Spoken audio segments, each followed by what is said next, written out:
All right, we're here tonight with Eric Brunner, one of our artists for the Artistry of ALS. Eric, would you introduce yourself to your adoring public? I'm Eric. I'm an artist with ALS living here in Philadelphia.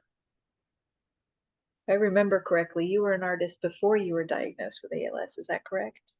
Yeah, so I I was involved with art, from a young age. Um, you know, getting painting sets, when I was very young, and then blossomed into more in high school.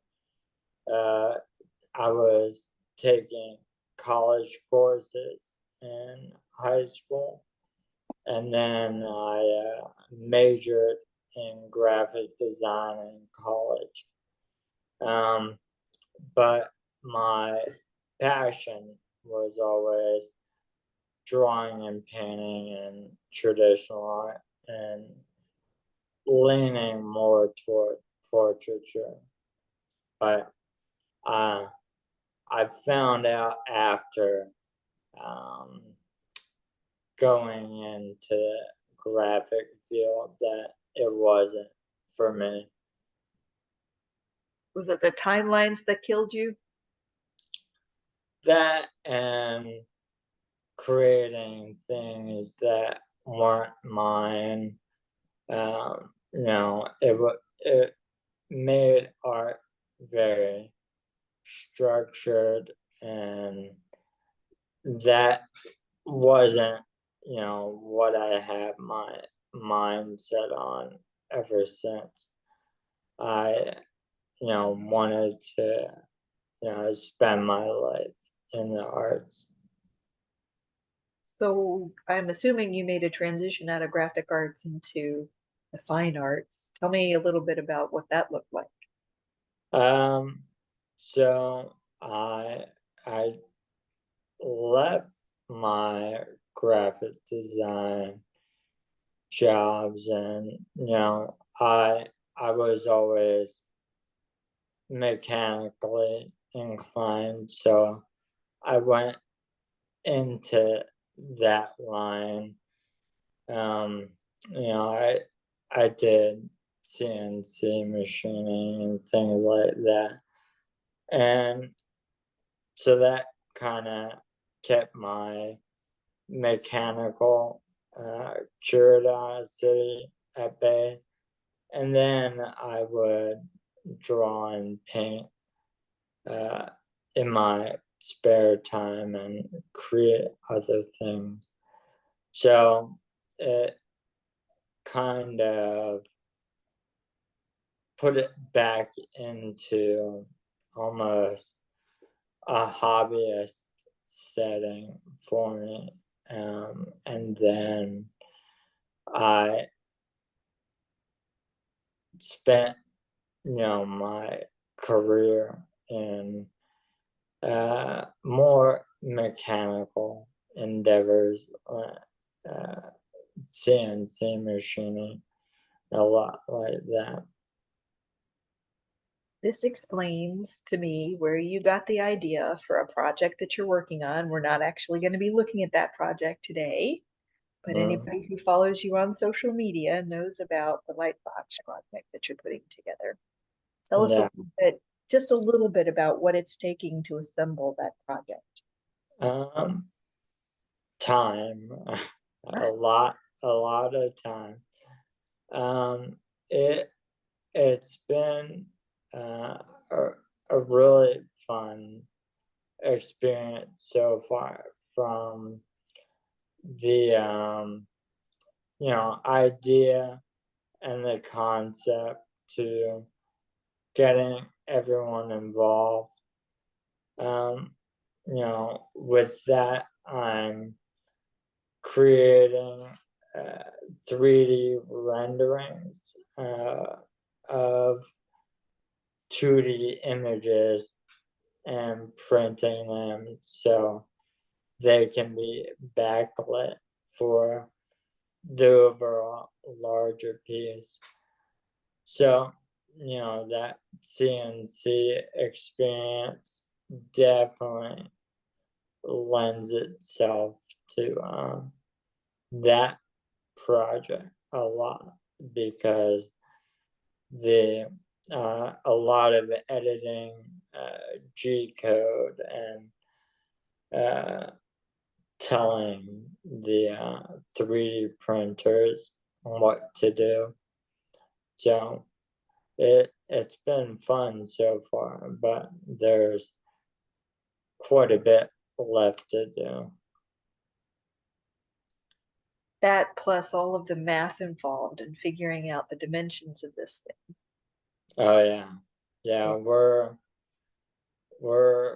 figuring out right now the best way to put together the light boxes so they're actually, transportable, which is taking a couple minds together, but we're getting there. Well, I, for one, who have been following it, am really excited to see the end product and to see where you go with it. I know it's going to be very impactful to anybody who sees it in person. I hope one day that I get the chance to do that. But I'm also grateful that you are participating in this art show, and we have some really neat things to look at today too. So some of the stuff that Yeah. we've been working on. So if it's okay with you, I'm going to share my screen. Mm-hmm. And hide my questions. Move some things around a little bit so that our faces are not in the way. Tell me about this beauty. So that is a portrait of my son and my dog. He he passed away about 4 or 5 months ago now, but he was with us a long time, 15 years. So it was cool to do that piece. Um, I I did that piece on my iPad with Wow. Procreate. With which one? Procreate. Okay. Um, so all digital painting. Um, I I never think, would have I never would have guessed that this was all digital. I thought for sure this was acrylics. yeah, that's what's real special about that program. Uh, I used all digital and Apple Pencil for that, because I worked with oil and acrylic forever, and once I was no longer able to mix paints successfully or have the ability to erase a line, um, I started exploring more with digital paint, and it's nice because I'm able to change settings and things to if I do have a tremor in my hand, the pencil, I can compensate for it. So it's it's nice to get the feeling of paint, but still have it be accessible digitally. Tell me the undo button is like your favorite friend.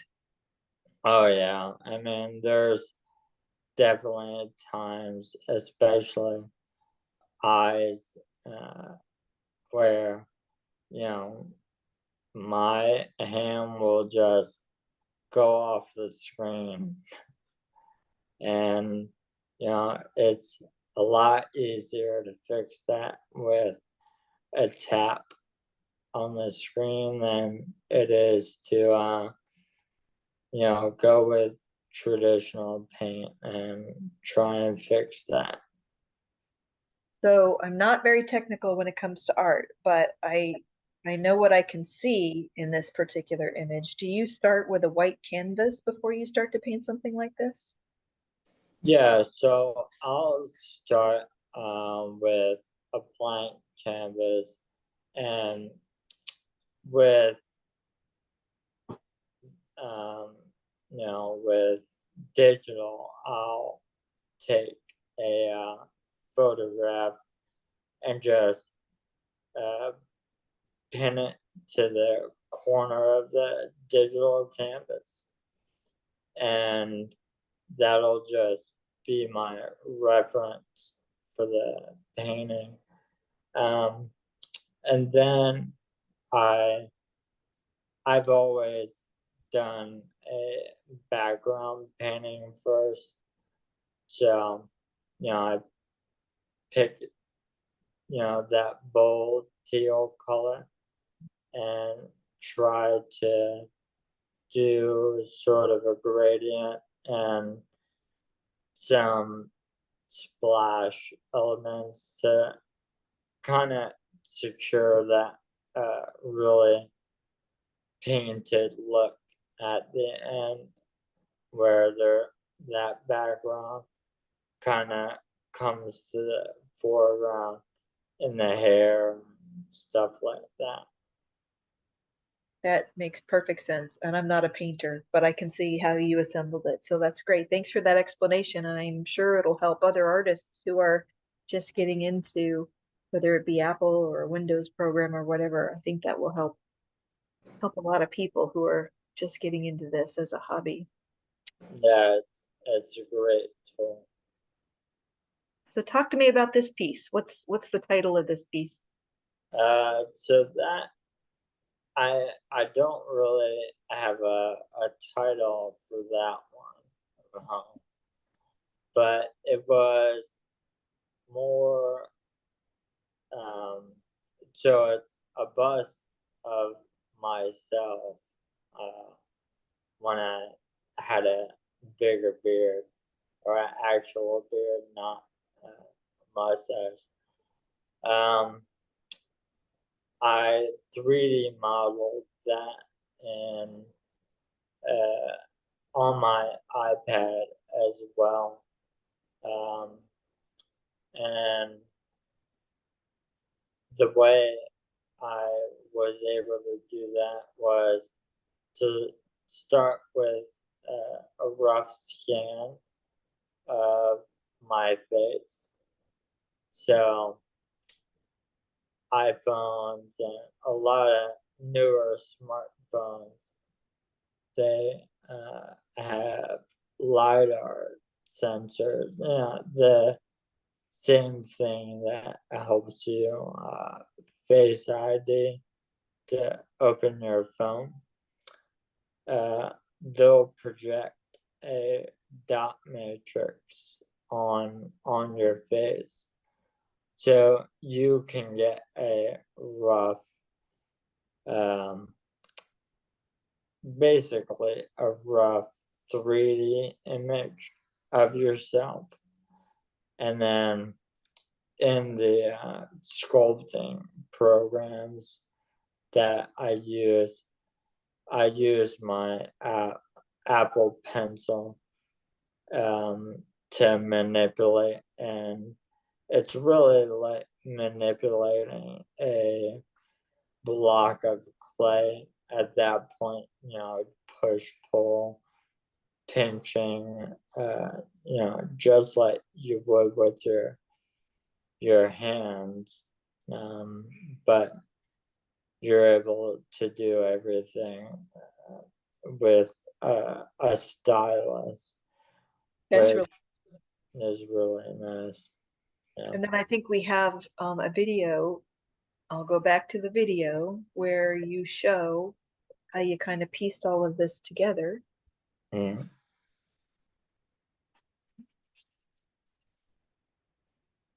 Yeah, for that one, I kind of wanted to have a that kind of Greek bust style, but show the inner workings there with the skull.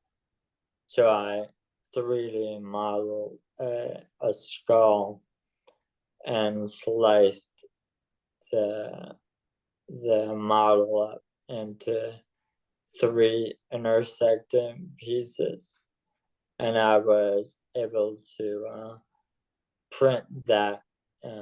That's all 3D printed on my Bamboo Lab printer. So Did you do the different colors when you 3D printed it as well, or is it all one? so that's actually 3 different pieces, and I modeled it to print so it fits together like Lego.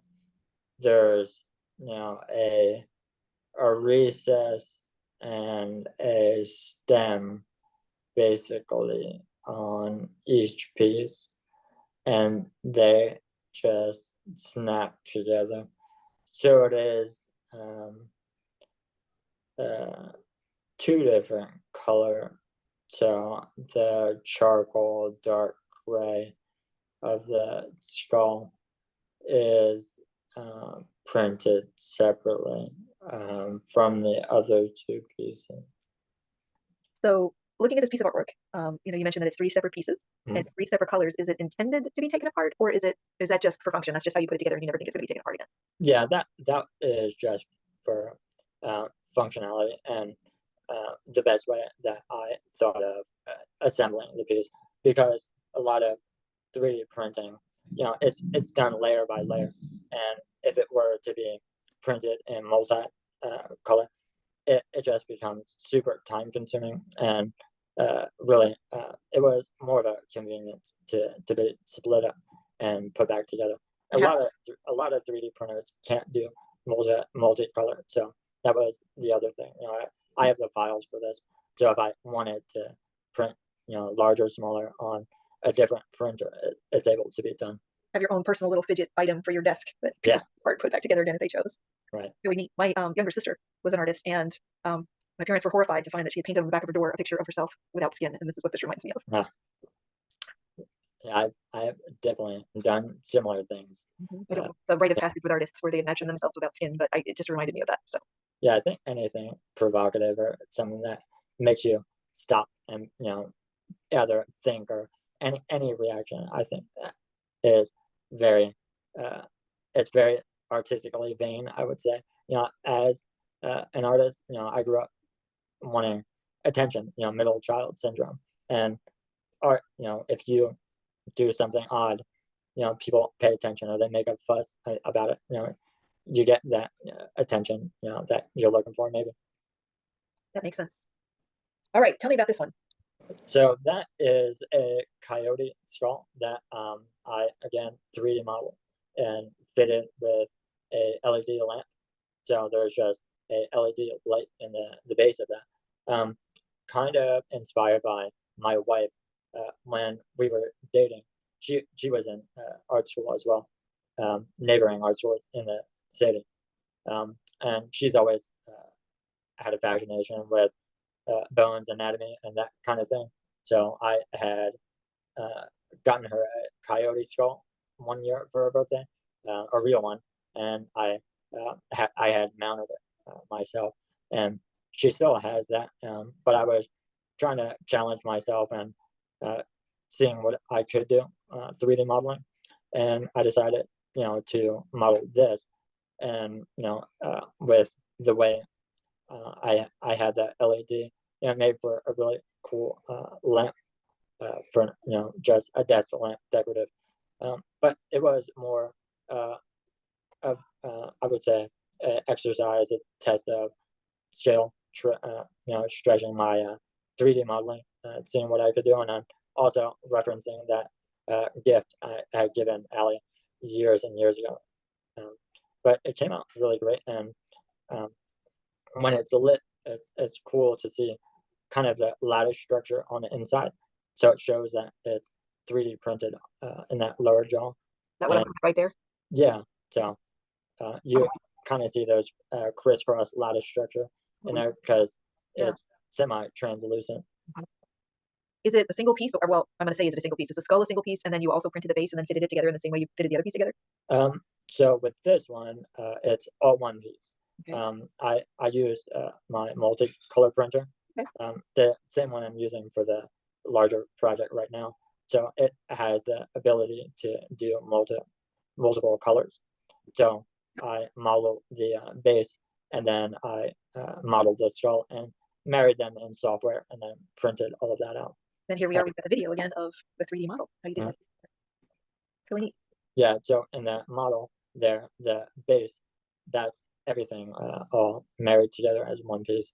So I mean, it could be printed at whatever color. I actually made that file uh, publicly available on Bamboo Labs website. So a lot of people have actually printed that and sent me photos of their versions of it because I thought it was cool enough that people might want their own, and that's what's fun about 3D modeling and printing is that someone halfway across the globe could print this lamp out that I made, and they're just using it on their desk somewhere.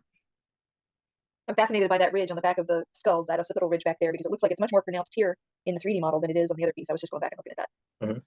Yeah, Well, but so they're they're one for one copies. A lot of times, the material or what you print color wise will make things look smaller.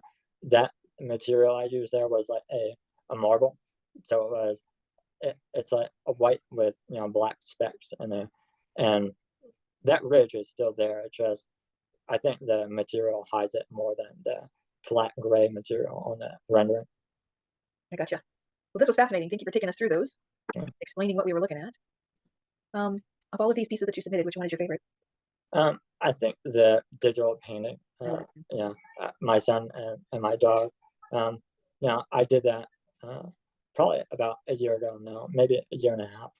Um, but my son's grown older since then. He cut off all the long hair. Charlie, he was nice and old, 15, and he passed. But the digital painting, especially with that one, I left some of those shaky lines and strokes, and I think that is one of my favorite ones there.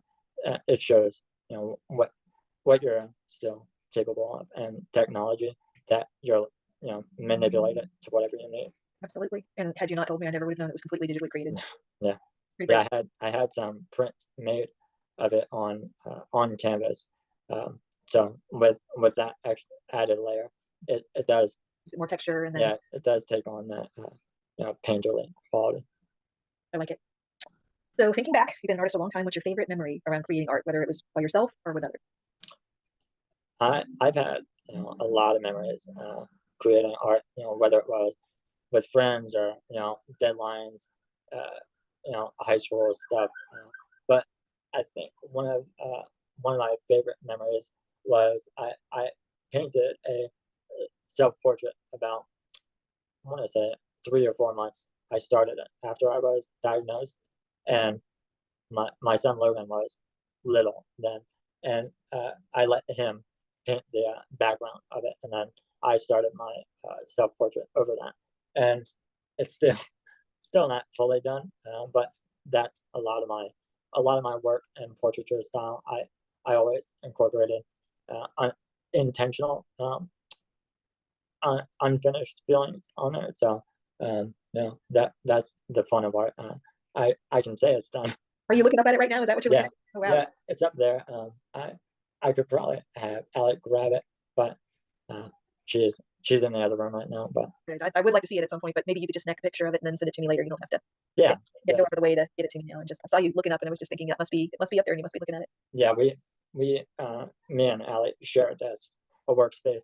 So the wall in front of me right now is just covered with watercolors and handprint paintings from Logan and college projects, all sorts of stuff. So I'm sitting here in my living room, and I think I may have told you this, and maybe I didn't, but my hobby is vintage Volkswagens, restoring them, and driving them, and having fun with them. And I'm sitting in the living room, and I am surrounded by vintage Volkswagen parts uh, hanging on the wall. So in addition to all of the artwork that I have from friends and pictures of loved ones, I am also surrounded by my favorite thing to do: the big old Volkswagen hood over there, and the back deck lid over there, and there's a Chevy tailgate over here, and all kinds of hubcaps and oil covers and all kinds of crazy stuff all over the wall. That's my favorite thing to do, is surround myself with things that I love. So I'm glad that you do the same thing too. yeah, all of my mechanical trophies and all of that's in my garage a few miles away. Uh, when we moved, to the more accessible loft we're in, I I packed most of that stuff there. Blown up pistons from racing and things like that.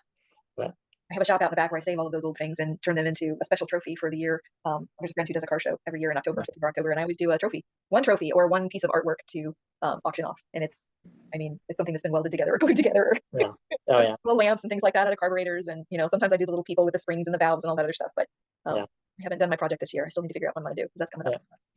We do a lot of that as well with our garage and our club. There, if you've ever seen World Fastest Indian, there's a shelf that is the offering to the gods of speed. And for all of the races we do and all of that, everything that goes wrong, pistons, engine cases, brake parts, all of that, if it breaks, it goes up there and nothing has come off of. I mean, the shelf has gotten a lot bigger over the years. I feel like I came across that. Oh, here I am trying to look it up. I thought I was going on to Google to look it up. I'm looking it up in my email, and there's nothing there. I feel like I came across that last night while I was doom scrolling, believe it or not. I just bumped into that show, but I've never actually watched it. There it is. Yeah. I'll need to go back and take a look at that. Yeah, it's a fun movie, and we have a very similar thing in our garage for when you're, I guess, pushing that limit, stuff breaks. It breaks, and then you fix Yeah, it. yeah, Yep. So it sounds to me, from what we've talked about, that perhaps painting is a form of art that speaks to you the most. Would you say that's true? yeah. I would say painting, definitely. Um, I'm going to go a little bit deeper about you. What is one thing that you want people who are viewing this art show to know about you as a person? So, um, I've always been a person that challenges themselves, because I'll I'll get bored, if things become too easy. Even my younger self, whether it's you know motorcycles, cars, painting, drawing, and I've always been learning a new skill or uh, always researching something. And I feel like ALS has kind of pushed the boundaries of that for me. So, you know, learning new skills has always been, in my toolbox of things that, I desire to do. And when you're waking up and one finger isn't working as well as it was the day before, uh, you know, taking that challenge, working through it, researching a new way to do things. I think that comes through in my art, because like the pieces I submitted, there's a digital painting and then to uh, 3D sculptures. Um, you know, those were things I learned and challenged myself to do after ALS. Using the technology that we have, manipulating it to suit myself. I think of just looking at it as another challenge. So the technology is inspiring your work because you're having to figure out different ways of doing things. But would you say that the subject matter has anything to do with ALS, or are you pretty much staying away from that? I'm not shying away from that. I would say my my subject matter has been pretty focused on portraiture for a long time. I've always found um, a level of difficulty or a level of you know just a bigger challenge in you know a portrait of someone, and the challenge of being able to capture so many different feelings and emotions, and being able to tell that through a portrait, because I've I've always found you know the human face as a subject is probably the most expressive subject that I can think of. When you look at someone, you know what a furrowed brow means, or pursed lips, and being able to capture that and put that forth. Um, I've always leaned toward that as my subject, and that kind of goes in pretty heavy into the bigger installation that I'm doing now. But um, yeah, I think I've been bringing more ALS into what I'm used to as my subject, versus changing my focus more toward ALS. I think as I'm sitting here listening to you talk about, the ability to capture that emotion in your artwork, I'm reminded of the interview that I did with Brandy Trigona, who also used um, an iPad, and she used the Notes program to create a lot of her art. And the one thing that I'm always focusing on in her artwork is the eyes. Whenever, especially, there are two characters in her images, they are just gazing at one another with such love and such compassion. And it's just really heartfelt every time I look at one of her images.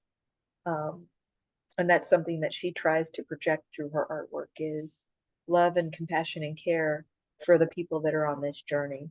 You know, Mhm. for her, it's more outward seeking affirmation and trying to project that feeling of love. And that's what she tries to put out there in her artwork. So Yeah, it's nice to hear that you also are focused on that personal aspect of the images that you're producing. Yeah, I always, you know, I've always seen eyes of a face as a story almost, and you know, we're we're looking into a portrait of someone. We're going to feel something, whether you feel, that person's anger or love or whatever emotion you're trying to capture. I think a lot of that I I like to almost treat it a uh, like a candid snapshot almost. I've I've always been um, more interested in exaggerated expressions, or not just the standard, 1, 2, 3 smile type of thing. Um, so, with that uh, new project, a lot of that is not so much capturing uh, one emotion. It's pretty much capturing all of them in you know snapshots of time. Whatever was going on in that moment. I I, I like to definitely portray that, and a lot of my earlier portraits were over exaggerated, I would say. But I I've I've focused on that a lot. It's just the the way the muscles beneath the skin can say so much without having to say a word, which is a lot like ALS. I know I do it myself when I'm tired of talking at the end of the day. And, Allie will ask me something. I can just look a certain way and she knows exactly the answer. Larry and I had that same connection when he lost the ability to speak and understand words. We still had that nonverbal communication. And he just had to look at me and I just had to look at him, and we both knew what the other was thinking. Mm. That connection was really important. Do you think this is something that you will explore, further in your art journey as you continue on down the path a little bit more? Yeah, I've actually been um, experimenting more with um, playing around with eye gaze and things like that. As my hands uh, get weaker, um, you know, uh, I'm exploring different ways to mimic brush strokes and things like that right now. But I'm also uh, using, other digital media, but I, I don't see myself stopping in any way, just finding different ways to move forward. Well, I, for one, am glad to hear that because I love exploring your art and your mindset and through your art. It's been a pleasure learning about you and the way you think about life and the way that you think about your art. I wanted to ask if there's a question that you would ask me if you were doing an interview with me that I didn't ask you today. Is there anything you would have asked me that I didn't ask you? Um,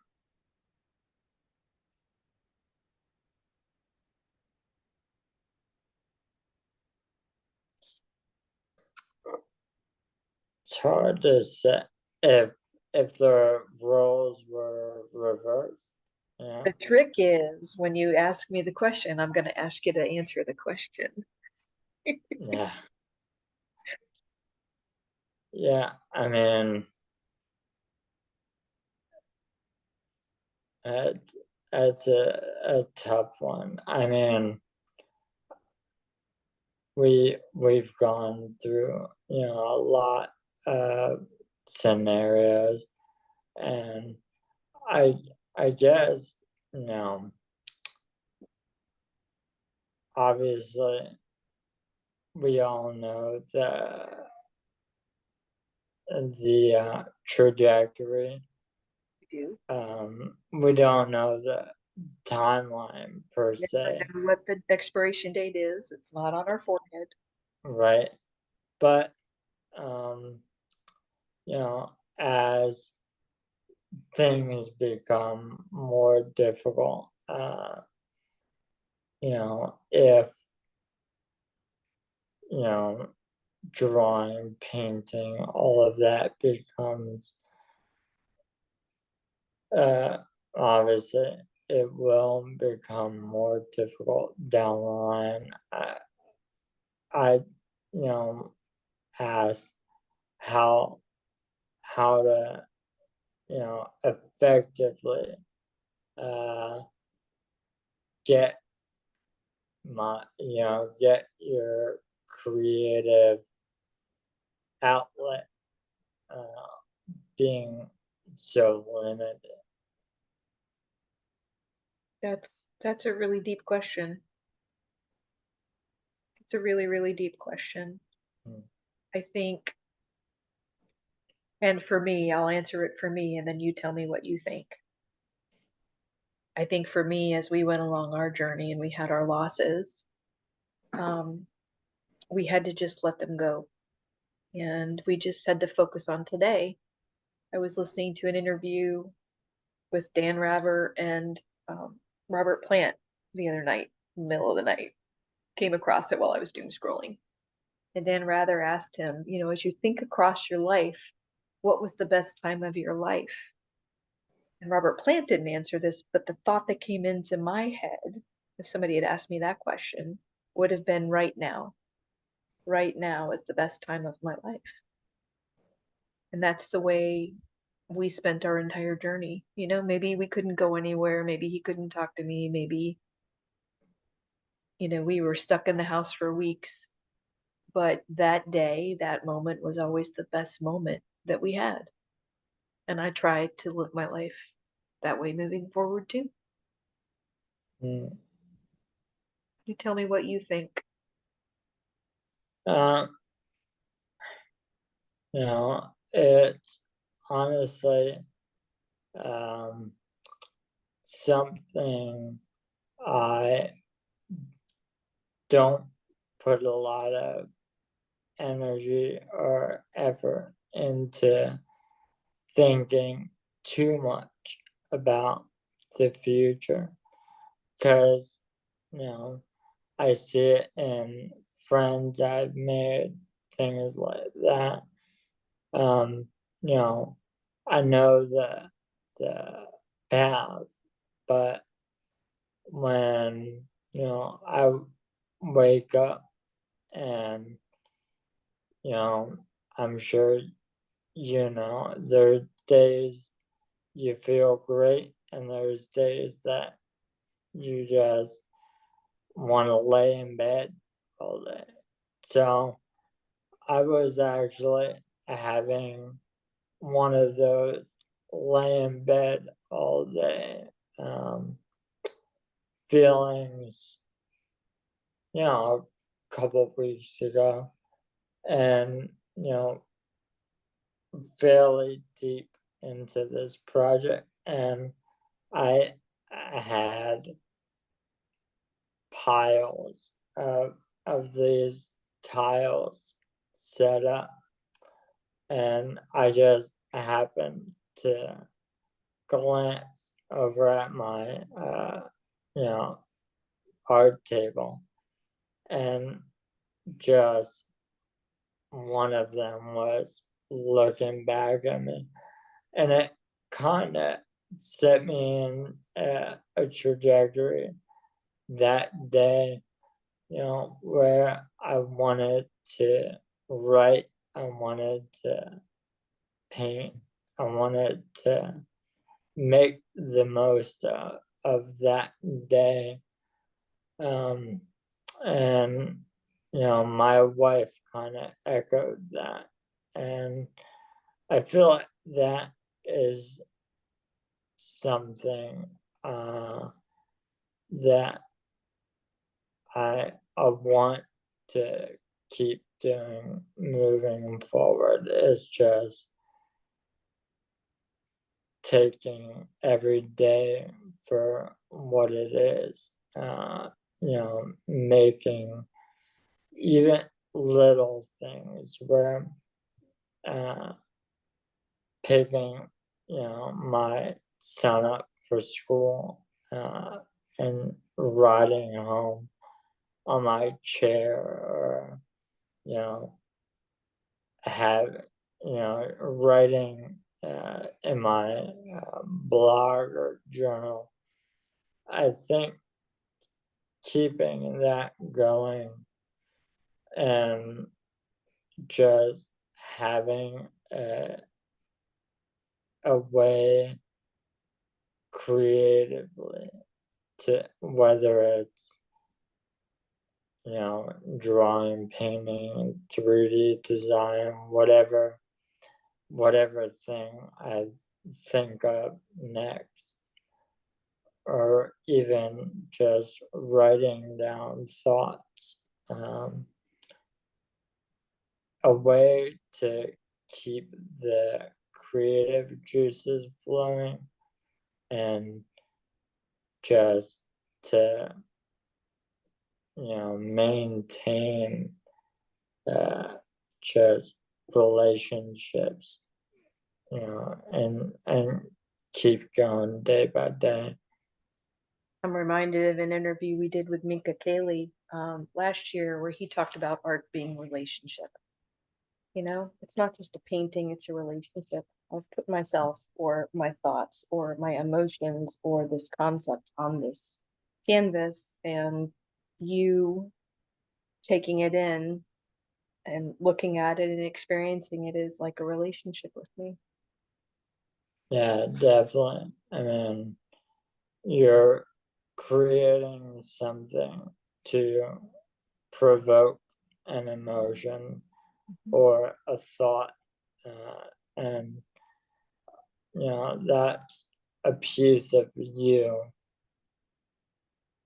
having a conversation, a relationship with whoever's viewing it. So, I mean, looking at it from that lens can be a pretty powerful thing. I think this has been a pretty powerful interview, and I thank you for this time. Absolutely. This has been great. Thank you. Yeah. It's been a fun interview. Yes. I cannot wait to see the finished project. Flickering, tell me again, it's flickering, Uh, Flickering Souls, flickering and and illumination of ALS or something like that is the subtitle. yeah, Illuminating ALS is the subtitle for it. I can't wait And to see it. I can't wait for other people to see it. It's going to be a very powerful piece. Yeah, I'm very excited for that. A lot of my uh, artistic motivation has been poured into that. I mean, it's been months for this project now, and it's going to be a lot more, you know, going forward. But Gonna I get think it'll be really impactful. You know, I think so too. Well, thank you, sir. absolutely. I think